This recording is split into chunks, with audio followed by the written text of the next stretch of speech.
Welcome back. The Niger Delta Development Commission has completed a 172-room hostel project in the Federal College of Education, Omoko in Imo State. A hostel project is expected to be handed over to the college authorities soon. In preparation for the commissioning of the NDDC hostel, an inspection team led by the Executive Director Projects of the NDDC, Engineer Toyo Omasule, has reiterated the Commission's commitment to ensuring delivery of quality and sustainable projects. It is now inspection time, as the high-powered delegation suggests. And this team, led by the Executive Director of the NDDC, won't take no for an answer on its expectations from contractors handling the hostel project. And call it a riot act, you may not be far from the truth, as the NDDC is not compromising on its plans to remove all bottlenecks to ensure delivery of quality projects. Actually, this business was completed in December 2013, set for commissioning, and that's why we deem it fit to come and see what you've done and prepare for commissioning. Yes, the work you've done is fairly okay, and we need to improve on our supervision. Apparently not pleased with the low level of involvement of NDDC state officers in projects within their states, they are now to handle contract matters within their jurisdiction, while the NDDC headquarters would only interfere when necessary. We're actually putting a strategy in place to fast-track our state office. Since we're a convention, we have to see how we can deal with ourselves first before coming out to others. I can assure you, in due time, this state office will come on board. After whipping all parties to line, it appears the contractors still have something to cheer about, as they get a good scorecard on the quality of work done.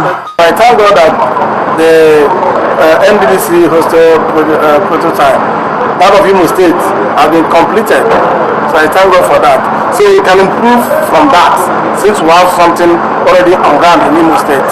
So I think our team is a pragmatic board, and we will give the people of Niger Delta what we call enduring development. As the NDDC hostel project is set to be handed over to the school authorities, now students of the Federal College of Education eagerly awaits a taste of this new lease of life and comfort. The flaring of raw cement into the atmosphere by Lafarge Cement Company in Papa and adjoining communities at its facility in the area has continued to pose serious health challenges to residents, a situation which has remained so for several years now. Our big story tonight focuses on the environmental degradation, the health implications, and the efforts of the state government to tackle these challenges. Instant noodles, tasty nutrition, good for you.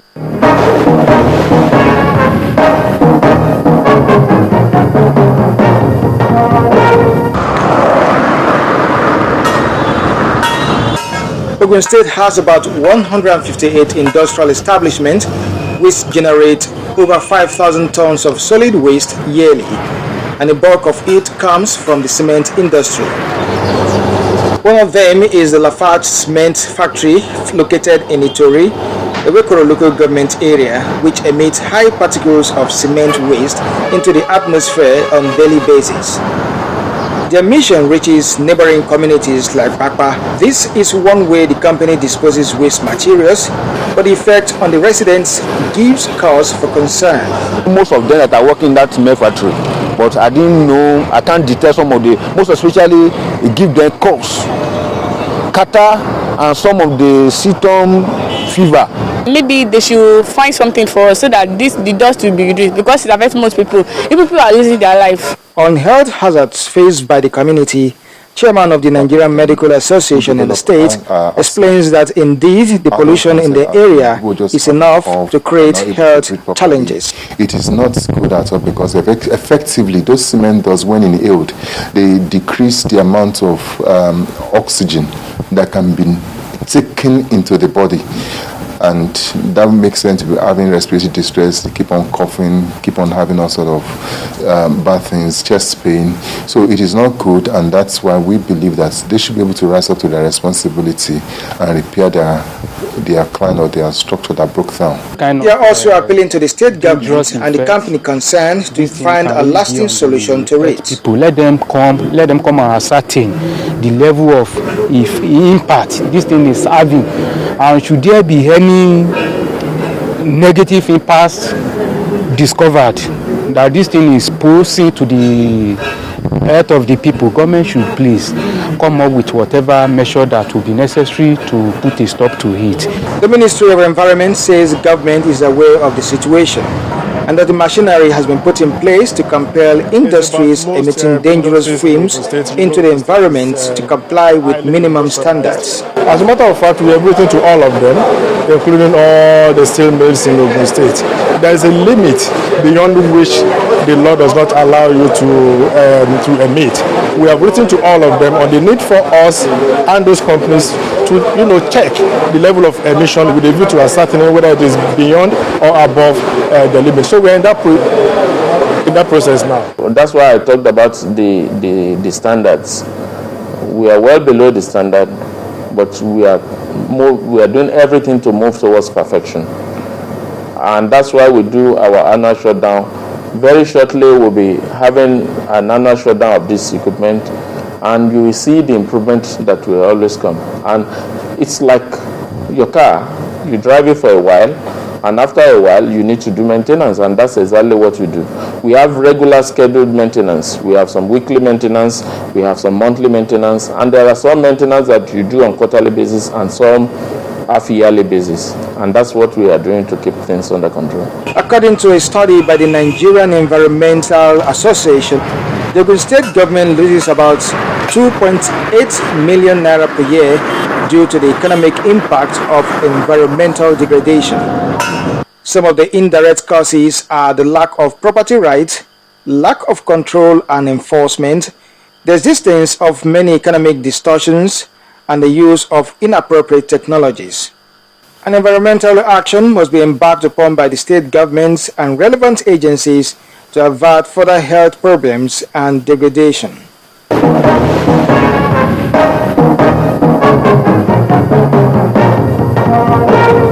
Indomie instant noodles, tasty nutrition, good for you. Let's turn our attention now to business news. Jackie Rogers joins us. First Bank, truly the first.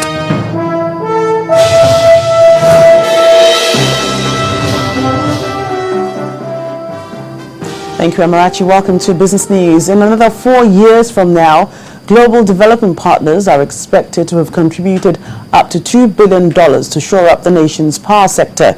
Country representative of the United Nations Industrial Development Organization, Dr. Patrick Kumara, who announced the pledge in Abuja, Nigeria's federal capital, said the investment is towards improving generation, distribution, and transmission of electricity.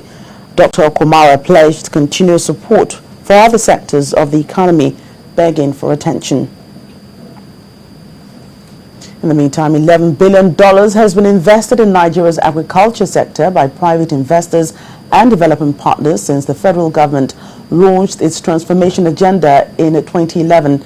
Now, this is coming from the President, Dr. Goodluck Jonathan, during a session at the 22nd Summit of African Union Heads of State and Governments.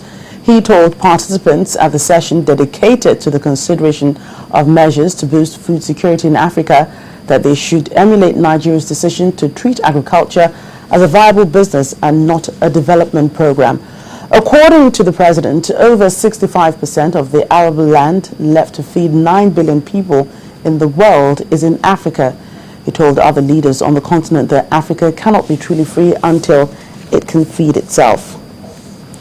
Residents of Lagos State may soon begin to experience improved service delivery from licensed telecoms operators, going by an agreement reached by members of the association and the Lagos State government. Signing the Memorandum of Understanding today at the state's Ministry of Science and Technology, the association promised to take advantage of the collaboration to improve the socio-economic status of residents. Our correspondent, Henry Ogunjimi, reports. Time.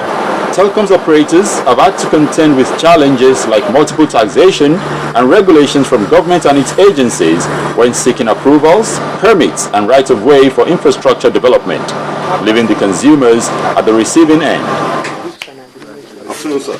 That is set to change in Lagos as representatives of the state government and its agencies make formal an agreement reached with the Association of Licensed Telecoms Operators to provide a conducive operating environment for industry players.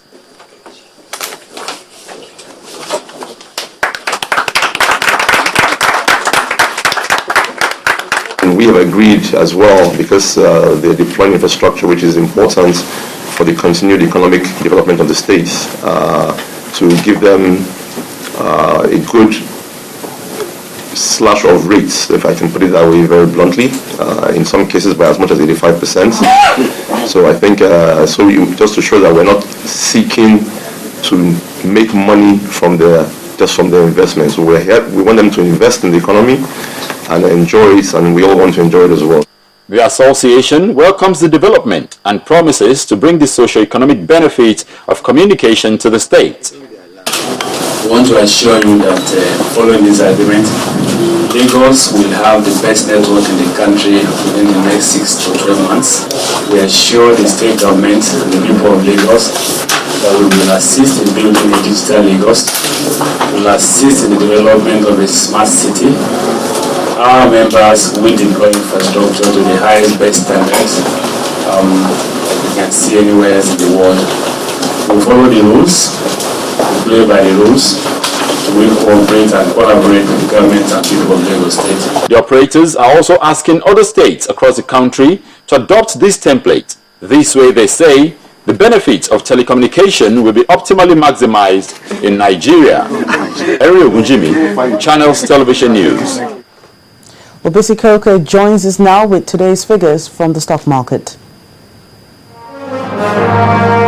Hello and welcome to the stock market's reports. The broad sell-off at the market continued for a fourth day, pushing the broad index further into negative territory. Now this time, the all-share index shed 0.47% to finish at 40,601.74. The market capitalization finished today's trade at 13.01 trillion naira. On the laggards table, food giant Nestle extended losses for a second day with a value drop of 19 naira 5 kobo and a percentage decline of 1.67%. Investors took delight in the shares of Zenith Bank, CAP and Diamond Bank. Churning out over 46 million units, Guarantee Trust Bank was the most traded stock, followed by Transcorp and Zenith Bank. At the end of the day's trading session, 343.34 million shares were exchanged in 5,415 deals for 4.03 billion naira. And that's a wrap on the stock market reports. I am BC Koka. Thank you, BC. That's it as well on Business News. On the news at 10. Amarachi returns in just a moment.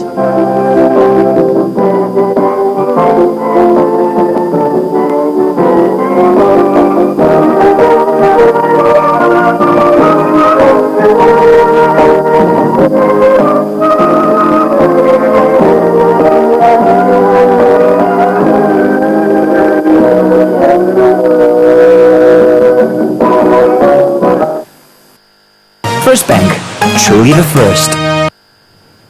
Still ahead on the news at hand, despite losing to Ghana's national team, the National Sports Commission redeems its $100 pledge to the home-based Super Eagles. Details on sports news, please stay with us.